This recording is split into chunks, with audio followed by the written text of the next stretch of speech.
What's up, everybody? Welcome back. Let's pop open another delicious bottle from the bottle shop, and this time we're going to Portugal. Now, we've done Portuguese wines in the past, and I always find them interesting because people don't know a lot about Portuguese wine. And that's for several reasons. One of the main reasons is because they're isolated on the Iberian Peninsula, and for almost 50 years they were under dictatorship, so their wines really didn't make it out into the greater world. And even better, what makes Portugal so unique is that they have more indigenous grapes. Those are native grapes that grow there, including things like Touriga Nacional, which is going to be in this wine we're tasting today, Alfroxeiro, and Jaén. So the wine that we're featuring today is from the northern part of Portugal, the region known as the Dow.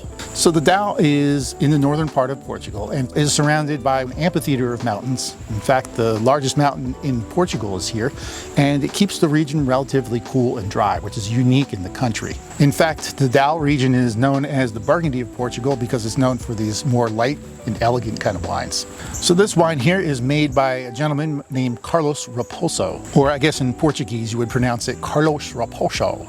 And Carlos Raposo is sort of like a child prodigy when it comes to winemaking. He's been making it since he was 15 years old. In fact, he was so good that he got a degree in winemaking in Bordeaux and a degree in vineyard management in Burgundy. So this guy knows his stuff. He even worked at Chateau Smith Haute Lafite in Bordeaux and then Robert Craig Winery in Napa. In 2020, he decided to start his own winery and his own wine business. He calls it World Wild Wines, and I think that's supposed to reflect his worldly viewpoint and experience when it comes to making wine. Given all of that, I guess we can expect that this is going to be more international in style, probably a little oak in there as well. But I guess we'll find out once we open it up. I don't exactly know what the breakdown of the grapes are in this particular blend, but we know there are 4 major Portuguese grapes in here.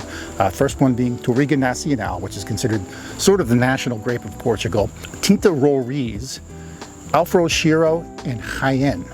Now this one's fermented in stainless steel and then aged in used oak barrels, so there's not a lot of oak on here. There's a little bit of French oak in here just to finish it, but I don't think it's going to be very extreme. Hook a cameraman up. That's right. Thank you, sir. And this is so intense, at least on the nose anyway, I can actually smell it from here. And right away I'm picking up like cranberry, dried cranberries, and some African violet. Sometimes I even get that mixed up a little bit with like geranium. It's almost like sort of a leafy smell. Ooh, yeah. Lip-smackingly tart, definitely tannic.